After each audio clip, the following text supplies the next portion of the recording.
and I've learned a lot.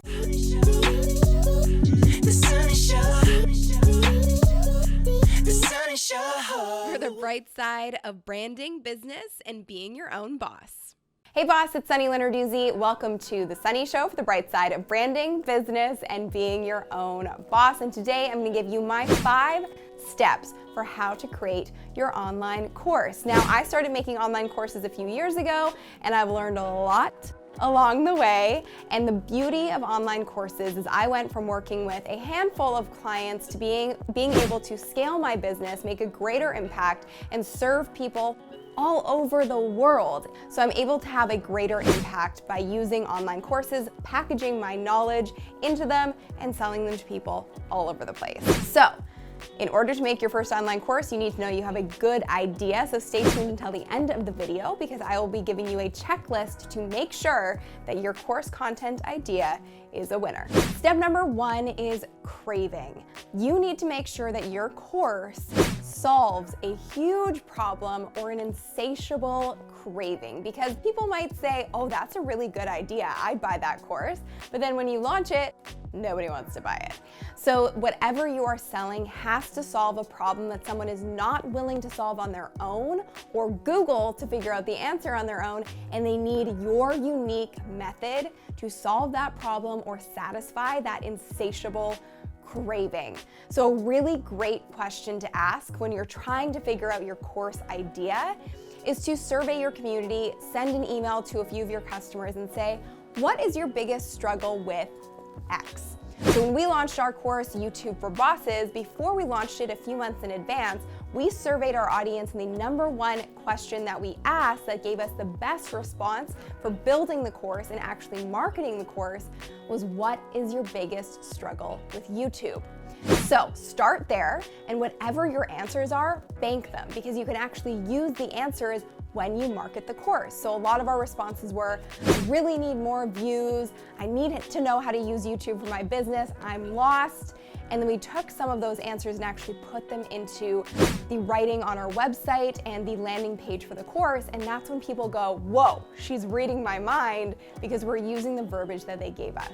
So to validate your course idea, ask questions and survey your audience and make sure that it's something that is unique to you in your course. It's a program or a strategy or a solution that you've come up with that only you know, and that's going to make sure that more people actually want to invest in it.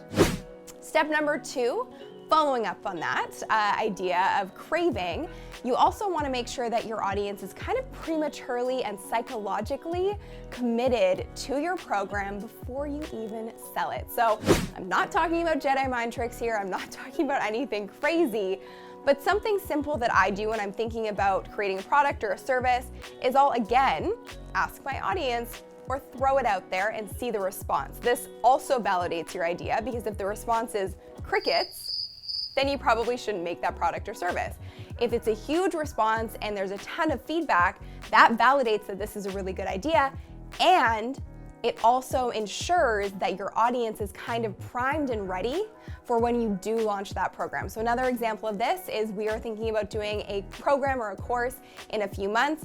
I asked my audience if they would be interested in this specific program or course in the Be Your Own Boss Mastermind group, and the response was crazy. And I've actually had several people say, I'm holding out and waiting for your program that I know you're creating, as you mentioned. When is it coming out? How much is it going to be? Because I want to make sure that I save for it.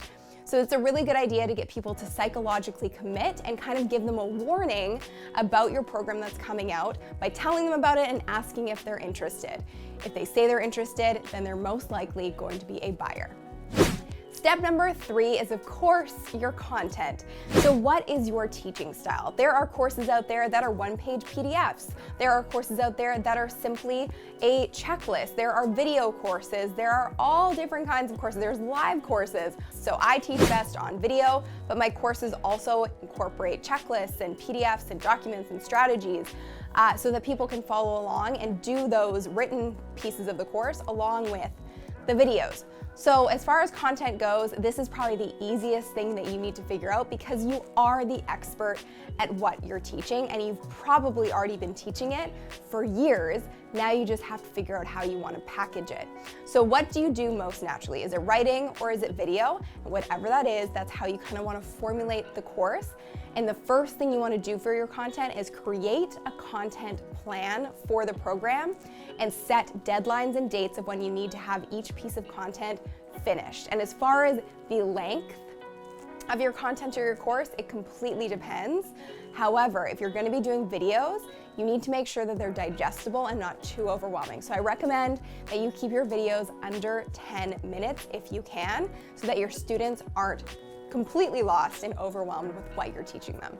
Step number 4 is your customers. So where are your customers going to come from? We've kind of touched on this a little bit, but the best places for your customers to come from is your warm audience. So people who already know, like, and trust you. That's why your email list is your most valuable asset as an online business. So start building your email list ASAP, and if you have one, big or small, make sure that you're nurturing your relationship with your email list by providing them lots of value and free content, so that when you have a paid service, they're happy to jump on board with it. So your email list, if you have a Facebook group, that's also a wonderful place to launch your product and find your customers because it's your most loyal audience. We've done a ton of launches within my Facebook group.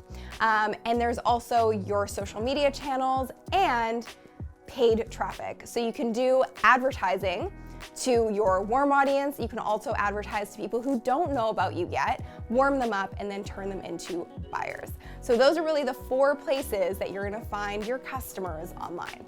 Step number 5 is cash flow. So there's actually a way to kind of fund your course before you even create it, which I know sounds weird, but a lot of times people will sell a course before the course is even finished. And I've done this in the past, and it's not anything that's against the norm. It actually makes perfect sense because making a course can be a huge undertaking. So you want to actually prove people will buy it.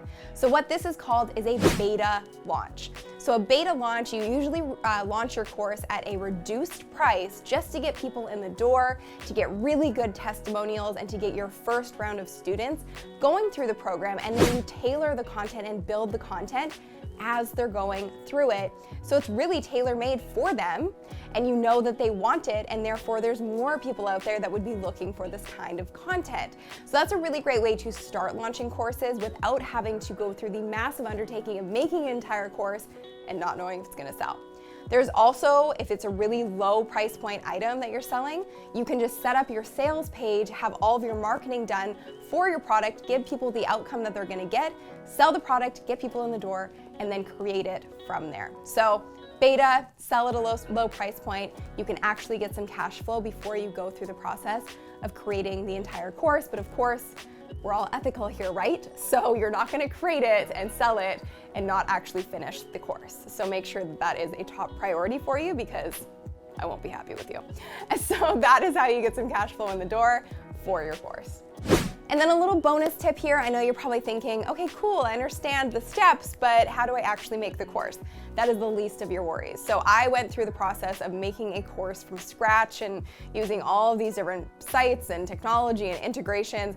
It was a nightmare. So I use one platform and one platform only now, and it's called Thinkific, and it's the easiest way to make courses online. I am an affiliate for them, and I shout them from the rooftops because they are such a wonderful company with the best customer service I've ever experienced. So if you're interested in trying Thinkific, you can click the link below to do a free trial run and see what it's all about, but it's truly the easiest way to make your first online course. Now you know the steps to making your online course, but you need to know if your concept is any good. So make sure you grab our checklist below to prove your course concept is a winner. If you like this video, hit the like button below, share it with your friends, and be sure to subscribe, and I'll see you in the next video.